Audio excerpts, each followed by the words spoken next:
To me, the Veena is, I'm biased of course, the Veena is everything.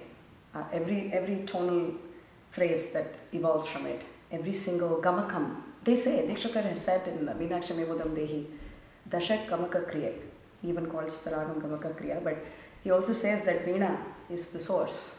Tyagaraja Swami talks about it in Mokshamukalada, in several other compositions. Veena Tadvakya is there all over the place.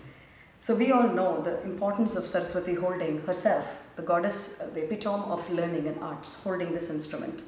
That's a pretty powerful message, and that's a pretty important visual image also to see. To me, it has yet, in today's world, it has yet to see its potential. We have seen many greats come and show us the beauty of the Veena, but in the 21st century, I almost feel like it's my small dream in the country of my adopted home in America, that and other countries around the world, people get to hear the tone and beauty of this instrument.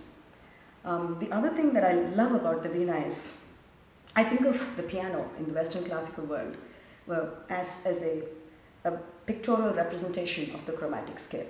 You pretty much see everything on the piano. Otherwise, music is a very cerebral process. Carnatic music in particular is a very cerebral process. On the Veena, it's all laid out there. Here are your 2 octaves, right here, from...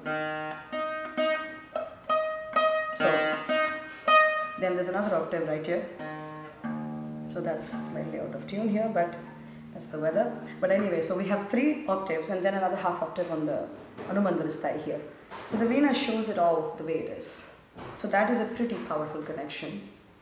And then collaboratively speaking, when I play solo, of course, I aim for the vocal tradition. I come from that Gaiki style, Tanjavur style, and then of course being a vocalist myself, I'm always compelled to play Sahityam, the way it should be, the plucking, the emotion, So whatever we are supposed to do, we've been doing Saveri the whole time in rehearsal, and that's resonating in my head. And if you can't vocalize Saveri and bring it down to the instrument, if you think of it as only a swaras, it will be a skeletal form. A real Saveri is not going to evolve. The Raga Devata is not going to come.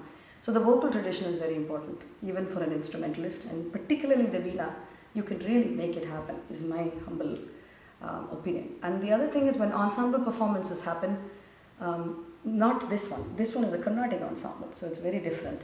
But when I work collaboratively with other genres, what I aim to do is keep myself rooted to this tradition. I don't change a thing about what I create. But if I'm going to play an Irish melody by O'Caralan, which I did 2 weeks ago, then I will try to create that melody in my instrument, but there will be some color of the Veena definitely, which if that composer is okay or that artist is okay where I collaborate, I let it go. But I don't change anything about how I do things, because that's not good for me, making any changes to the Carnatic tradition, and I don't think that will even happen because it's so ingrained in your system. It's not going to change.